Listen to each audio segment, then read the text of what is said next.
Hi అండి, అందరికీ నమస్కారం. జై శ్రీమన్నారాయణ. మరి మనం ప్రతిరోజు చెప్పుకునే పాసురంలో నిన్నటి పాసురంలో ఒక గోపికను నిద్ర లేపడంతో ఈ శ్రీవ్రతం అనేది ప్రారంభమవుతుంది. మరి వేద పఠనం మొదలైనప్పుడు శ్రీ గురుభ్యో నమః హరి ఓంతో ప్రారంభిస్తారు. ఏదైనా ఒక మంచి పని చేసేటప్పుడు కూడా మనం శుభం పలుకుతాం కదా. అలా నిన్న మొదట పక్షుల శబ్దములు, పక్షుల కిలకిల రావాలు, శంఖానాదం, హరి హరి అనే ధ్వనులు వినిపించలేదా అని అడిగారనమాట. పక్షులను శ్రీ గురుమూర్తులు అని అంటారు. అందుచేత పక్షుల శబ్దాలను శ్రీ గురుభ్యో నమః అన్నట్లుగా మనం ఇక్కడ భావించాలి. తర్వాత శంఖానాదం, హరి హరి అన్న శబ్దం హరి ఓం అని శుభంతో ప్రారంభమైందని మనం ఇక్కడ భావించాలన్నమాట. భగవంతుని యొక్క నామాన్ని వినడం ఎంత అదృష్టమో కదా. మరి ఈరోజు 7వ పాసురంలో 2వ గోపికను నిద్రలేపడంతో ప్రారంభమవుతుందన్నమాట. ఇప్పుడు 7వ పాసురం యొక్క అర్థాన్ని మనం తెలుసుకుందాం. కీసు కీసెன்று ఎంగుం ఆనై చాத்தன் కలందు பேசின பேச்சரவம் கேட்டிலையோ பேய் பெண்ணே காசும் பிறப்பும் கலகல பக்கை பேர்த்து வாசனருங்களாய் சேர் மத்தினால் ஓசை படுத்த தைரவம் கேட்டிலையோ நாயக பெண் பிள்ளாய் நாராயணமூர்த்தி கேசவனை பாடவும் நீ கேட்டே கிடத்தியோ தேசமுடையாய் திரவேలో రెంబావాయ్. మరి నిన్నటి పాసురంలో ఆ గోపికను పిళ్ళాయ్ అని పిలిచారనమాట. ఈరోజు గోపికను తేసముడయ్యాయ్ అని పిలిచారు. తేసముడయ్యాయ్ అంటే తేజోవతి, తేజస్వరూపిణి అని అర్థం అన్నమాట. మరి భరద్వాజ పక్షులు తెల్లవారుజామున లేచి అన్ని వైపులా ఉన్న తోటి పక్షులను కలుసుకొని కీచు కీచు అంటూ మాట్లాడుకుంటున్నాయట. మరి ఇక్కడ జంట పక్షుల గురించి చెప్తున్నారు. భరద్వాజ పక్షులు మాట్లాడుకుంటున్నాయట. ఆ పక్షులు మామూలు పక్షులు కాదు, ఆ మాటలు మామూలు మాటలు కాదు. భరద్వాజ పక్షులకి సూర్యోదయం అయితే కళ్ళు కనిపించవు. తన ఎదురుగుండా ఉన్న పక్షులను కూడా సరిగ్గా గుర్తించలేవన్నమాట. అందుచేత అవి రాత్రంతా ఆ జంట పక్షులు ఒకదాన్నొకటి విడవకుండా సరస సల్లాపాలు ఆడుకుంటూ ఏవో మాట్లాడుకుంటూ సూర్యోదయం అయితే మనం కలుసుకోవడం, మాట్లాడుకోవటం జరగదు, తిరిగి సూర్యాస్తమయం అయ్యేదాకా కలిసి ఉంటామని ఆ ఎడబాటును సహింపలేక ఇప్పుడే ఒకదాని మీద ఒకటి అభిమానాన్ని కురిపించుకుంటూ ఉంటాయట. ఈ పాసురంలో మనకు భరద్వాజ మహర్షిని గుర్తు చేస్తుంది ఆండాళ్ తల్లి. భరద్వాజుడు 3 వేదాలు అధ్యయనం చేయాలని సంకల్పించాడు. అయినా అధ్యయనం చేయలేకపోయాడు. బ్రహ్మదేవుని కోసం తపస్సు చేశాడు. బ్రహ్మ ప్రత్యక్షమయ్యాడు. వేదాధ్యయనానికి తగిన జ్ఞానాన్ని ప్రసాదించమని కోరాడు. సరే అని బ్రహ్మ వరమిచ్చాడు. ఇక 20,000 సంవత్సరాలు అధ్యయనం చేస్తాడు. అయితే పూర్తి చేయలేకపోయాడనమాట. మరొకసారి తపస్సు చేశాడు. బ్రహ్మదేవుడు ప్రత్యక్షమయ్యి తిరిగి అదే వరాన్ని కోరాడు. మరో 20,000 సంవత్సరాలు మరలా అధ్యయనం చేశాడు. అయినా సరే పూర్తి చేయలేకపోయాడు. మరి ఇక్కడ మనం ఈ పాసురంలో తెలుసుకోవాల్సింది ఇంకొకటి ఉందన్నమాట. అది ఏంటి అంటే, చాలామంది త్రియాయుషం అంటే 300 సంవత్సరాలు అని అంటారు. ఆయు ప్రమాణం అంటే 100 సంవత్సరాలు అంటారు. కానీ స్కాంద పురాణంలో ఆయు 20,000 అంటే ఆయు 20,000 సంవత్సరాలు. భరద్వాజ మహర్షి మరలా తపస్సు చేసి వరాన్ని పొందాడనమాట. మరొక 20,000 సంవత్సరాలు అధ్యయనం చేశాడు. అయినా పూర్తి చేయలేకపోయాడు. మొత్తం 60,000 సంవత్సరాలు జీవించి కూడా వేదాధ్యయనం అనేది పూర్తి చేద్దామనుకొని పూర్తి చేయలేకపోయాడు భరద్వాజ మహర్షి.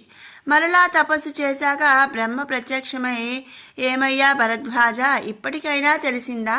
వేదం అనంతరాశి, దానిని పూర్తి చేయడం నాకే సాధ్యం కాలేదు. ఒక గుప్పెడు ఇసుక తీసుకొని ఆ ఇసుక రేణువులు లెక్క పెట్టగలవా? సాధ్యం కాదు కదా. అలాగే వేదాలన్నీ చదవడం, పూర్తి చేయడం అసాధ్యమని బ్రహ్మదేవుడు చెప్పగా అప్పుడు భరద్వాజుడు, తండ్రి పోని నాకు మరికొంత ఆయుష్ ఇవ్వండి, ఇప్పటి వరకు నేను తెలుసుకున్నది ప్రజాజీవనంలోకి వెళ్ళి దానిని వ్యాపింపచేస్తాను అని చెప్పి భరద్వాజుడు చెప్పాడంట. అలాగే అందరికీ వేదం అనేది వేదం గురించి తెలియజేస్తాను అని చెప్పి భరద్వాజుడు చెప్పాడు. నేను చదువుకున్నది 10 మందికి తెలియజేస్తాను. ఎందుకంటే మనకు వచ్చిన విద్య, మనకు తెలిసిన విద్య మనలోనే ఉంచుకోకూడదు. 10 మందికి బోధించాలి. మనకున్న జ్ఞానం 10 మందికి పంచాలి. అప్పుడే మన చదువుకి సార్థకత. నాకు అవకాశం ఇవ్వండి అని ప్రార్థించగా బ్రహ్మ సరే అంటాడు. అలా వేదాధ్యయనానికి తమ జీవితం అంతటినీ ధారపోసిన అధ్యయన అనుష్ఠాన సంపన్నులే ఈ భరద్వాజ పక్షులన్నమాట.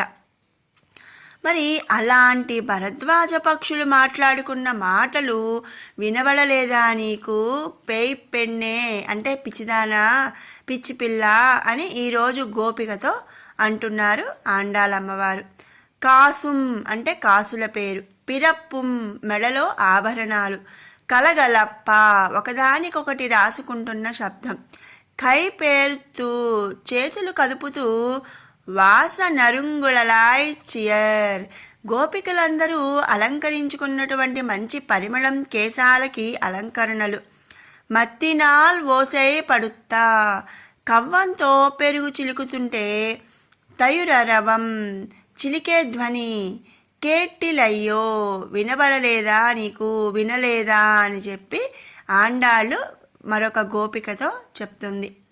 మరి నంద్రవజములో గోపికలు బ్రహ్మీ ముహూర్తంలో పెద్ద పెద్ద కుండలతో పెరుగు దగ్గర పెట్టుకొని కవ్వంతో చిలకడం మొదలు పెడతారు.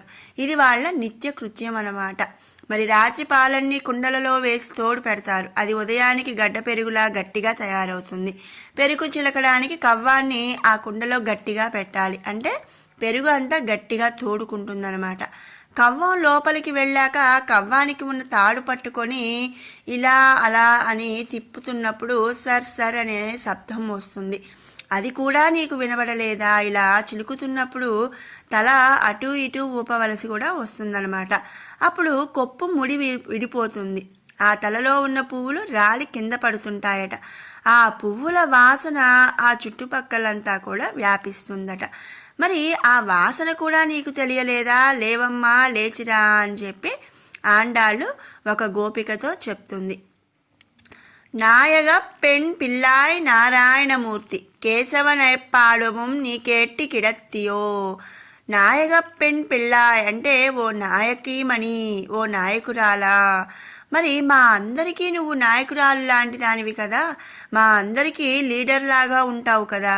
మరి కృష్ణ పరమాత్మగా అవతరించిన నారాయణమూర్తిని కేశవుని అంటే ఎందుకు పేరు వచ్చిందంటే కేసి అనే రాక్షసుణ్ణి సంహరించిన వాడు అని చెప్పి ఇక్కడ అర్థం అన్నమాట. ఆ కేసి అనే రాక్షసుణ్ణి చంపటం వలన శ్రీకృష్ణ పరమాత్మకి కేశవుడు అని చెప్పి పేరు వచ్చింది. మరి కీర్తిస్తుండగా, కేశవనామాలు చదువుతుండగా, వారి గుణగణాలు పాడుతుండగా నువ్వు వినలేదా? లేక వినబడనట్లు నటిస్తున్నావా అని చెప్పి చెప్తుంది. నీ కేట్టే కిడత్తియో నీవు విని కూడా పడుకొని ఉన్నావా అని అంటుంది. ఇంకా తేజముడయ్యాయ్ ఓ తేజస్సాలి, మంచి మెరుపు కలిగిన ముఖము గలదానా. భగవంతుని అనుగ్రహం ఉన్న వాళ్ళందరూ గొప్ప తేజస్సు కలిగి ఉంటారు. నీ తేజస్సు మాకు కనిపిస్తుంది. తిరవు ఇకనైనా తలుపు తెరువు, ఏలో రెంబావై ఈ వ్రతం లోకానికే శుభాన్ని చేకూరుతుంది అని చెప్పి ఈ పాసురం యొక్క భావం. మరి ఈ పాసురంలో ఆండాళ్ తల్లి మనకు కులశేఖర ఆళ్వార్ గురించి చెప్తుంది. వీరి గురించి చెప్పుకోవాలంటే మనకు ఒక రోజు చాలదు, వారం రోజులు కూడా చాలవన్నమాట. మరి విన్నారు కదండి తిరుప్పావై 7వ పాసురం యొక్క పూర్తి వివరణ. మీకు ఈ వీడియో నచ్చినట్టయితే లైక్ చేయండి, షేర్ చేయండి. అలాగే మరిన్ని అప్డేట్స్ కోసం మన ఛానల్ని సబ్స్క్రైబ్ చేసుకోండి. Thanks for watching.